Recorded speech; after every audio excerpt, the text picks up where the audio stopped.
Hi, so my name is David. I work at Drawlines. I want to show you guys a very quick and easy way how to merge images. I know a lot of you already know how to do it. Some of you just started Photoshop and doesn't know how to do it. It's a very good tool if you want to make one image seem bigger with a variety of other images. Now it's got to be the same location, and you got to take basically the main shot, and then you have to go all the way around um, with the camera. But once you get all of those shots, and even if it's like a little cheap camera, a camera that has, I guess now the new minimum is like 20 megabytes, 24 megabytes. Um, uh, so what? 24 pixels. Um, so you take a snapshot of the main product, and then you start going around, get all the shots in.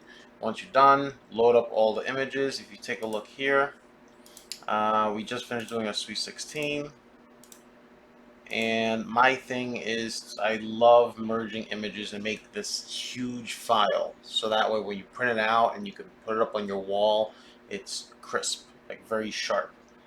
Um, So all you have to do is you lay out the images. Take a look. This is a church in the background. The girl's right there. And I try my best to. Excuse me. How long night. Sweet 16 party, so on and so forth. Um, but these are all the images that I have of this area, of this space. I'm going to go to File. I'm going to go to Automate. And then you're going to go to Photo Merge. When you go to Photo Merge, now the best part about the newer Photo Merge, the newer Photoshop, is that they have a variety of different ways, especially over here, content aware, fill transparent areas. These three has always been through Photoshop, but this one really does help fill in those blanks instead of kind of just leaving those the fisheye look with the white spaces. What this does is that it tries to, for instance, the clouds, it tries to mimic the clouds into those white spaces for you. So you don't have to try to use the stamp or the heal tool in trying to fill in those blanks. So I'm going to click auto, all these. I'm going to add all the pictures. I'm going to press OK. Now, yes, I do have Photoshop CC. Um, if you have an older one, you probably might get the same result, except you're gonna have to do a little bit of extra work around the edges. But other than that, it's a great way to have a very large image for your living room, for an office, if you want to blow it up.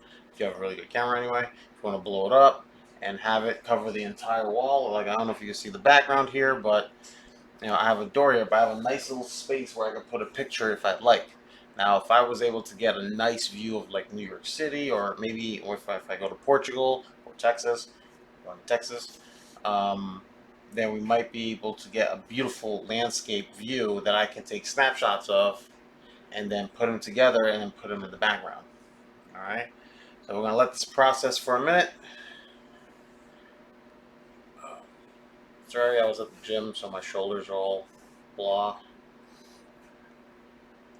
Um, And then from there, usually we'll get the final piece in a couple of seconds. Uh, I'm going to try to do more of these little Photoshop videos. Hopefully it'll help anyone else out there. Uh, it's getting harder and harder to get these like free lessons, and I don't mind doing the free lessons. Um, if you guys have any questions, you can post down below or on the comments. If you guys have any work for me, then I can do some work, and then from there, you know, I'll keep teaching if possible. Uh, okay, so now we have the aligning layers. So the computer's doing its thing.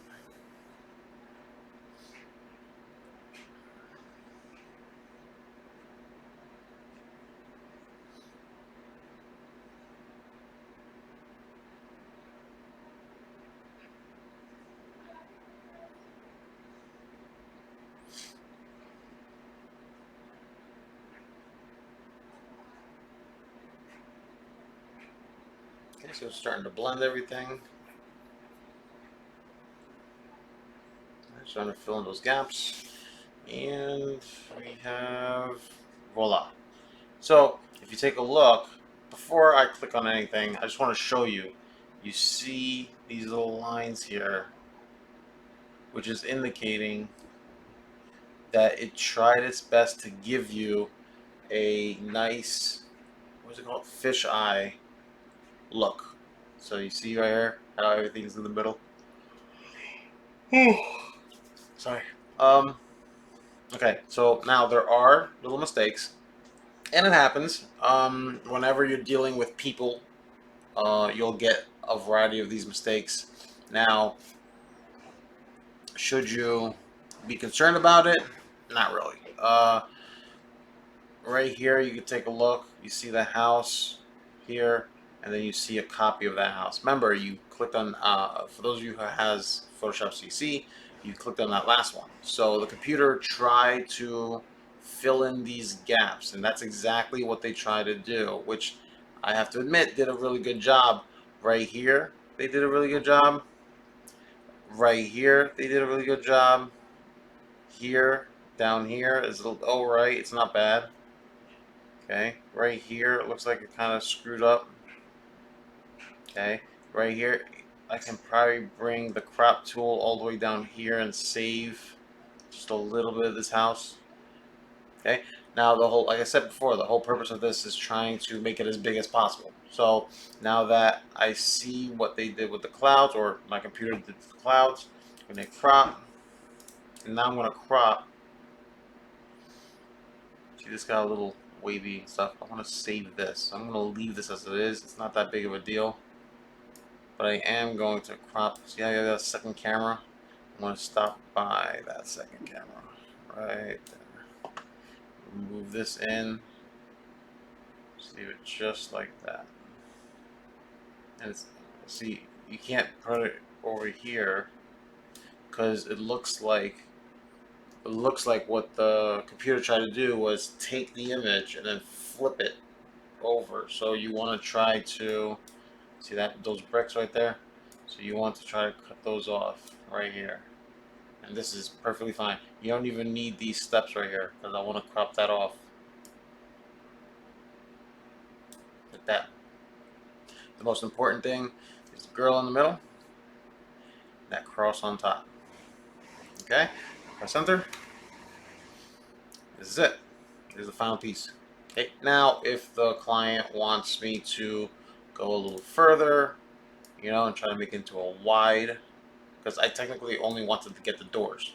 So if you want to do a wide shot, you can do a wide shot up to here, or a 12 by 20, what is it, 12 by 24 by 30 size. I will use the crop. I use this right here, and I will type in 24 by 30, and then the crop tool will automatically resize this to 24 by 30. Okay, so I'm going to leave this as it is. It's a beautiful picture. And now, what can you use this for? Landscapes, obviously. It's an easy fix. For those of you, I've done it 1,000 times, especially at events. Take group shots and then try to merge them in. I remember my brother who, uh, had his own event, took pictures of all the people lined up, merged them together, and it's not that big of a deal. There was the computer tried to mimic, I guess, their legs properly by flipping it over. So when the client spotted it, I mean, don't get me wrong, it was funny that one or two people had 3 legs, or another person had the same legs as somebody else. Uh, they contacted us, asked us to fix it. We fixed it. Done. Not a problem. The more important thing to do is make sure that you catch these as a person that's working with Photoshop. You want to catch these little errors at the beginning, but it happens. You know what I mean? Nothing's perfect. You can only make sure that you can make it as perfect as possible, but nothing's perfect. Okay? Client already knows that. You should already know that. For any more tips and tricks, stay tuned. I don't know. I don't know if I'm going to keep doing this, but I'll keep posting and see what happens. All right, peace.